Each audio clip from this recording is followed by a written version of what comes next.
আসসালামু আলাইকুম। এই পর্যায়ে আমরা রেডি হয়ে ঈদুল আজহার নামাজ পড়ার জন্য ঈদগার দিকে রওনা হলাম। আমার সাথে আছে আমার বড় ভাই। আমাদের বাড়ি থেকে ঈদগাহে যেতে 5 মিনিট সময় লাগে। আজকে ঈদের জামাত শুরু হবে সকাল 8টায়। আমাদের হাতে আর 5 মিনিট সময় আছে। আমরা এখন আমাদের ঈদগার গেটের সামনে চলে এসেছি। আমরা এখন ঈদগার মধ্যে প্রবেশ করতেছি। ঈদগাহে অনেক ভাই বন্ধুদের সাথে দেখা হলো। কিছুক্ষণের মধ্যেই নামাজ শুরু হবে। ঈদগাহের মাঠে বসেই মনটা ভালো হয়ে গেল।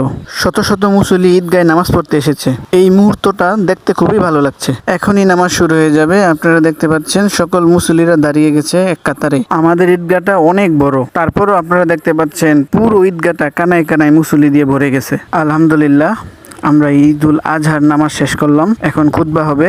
খুতবা শোনার পর আমরা বাড়ির দিকে রওনা হব। 2026 সালের ঈদের জামাত শেষ করে ফেললাম। আমরা এখন বাড়ির দিকে চলে যাচ্ছি। আপনাদের সবার ঈদ কেমন কাটলো অবশ্যই কমেন্ট করে জানাবেন। সবাই ভালো থাকবেন। আল্লাহ হাফেজ। আসসালামু আলাইকুম। এই পর্যায়ে আমরা রেডি হয়ে ঈদুল আজহার নামাজ পড়ার জন্য ঈদগার দিকে রওনা হলাম। আমার সাথে আছে আমার বড় ভাই। আমাদের বাড়ি থেকে ঈদগাহে যেতে 5 মিনিট সময় লাগে। আজকে ঈদের জামাত শুরু হবে সকাল 8টায়। আমাদের হাতে আর 5 মিনিট সময় আছে। আমরা এখন আমাদের ঈদগার গেটের সামনে চলে এসেছি। আমরা এখন ঈদগার মধ্যে প্রবেশ করতেছি। ঈদগাহে অনেক ভাই বন্ধুদের সাথে দেখা হলো। কিছুক্ষণের মধ্যেই নামাজ শুরু হবে। ঈদগাহের মাঠে বসেই মনটা ভালো হয়ে গেল।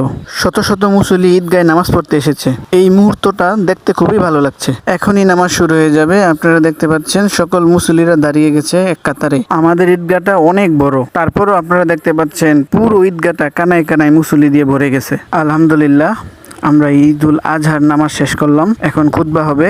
খুতবা শোনার পর আমরা বাড়ির দিকে রওনা হব। 2026 সালের ঈদের জামাত শেষ করে ফেললাম। আমরা এখন বাড়ির দিকে চলে যাচ্ছি। আপনাদের সবার ঈদ কেমন কাটলো অবশ্যই কমেন্ট করে জানাবেন। সবাই ভালো থাকবেন। আল্লাহ হাফেজ।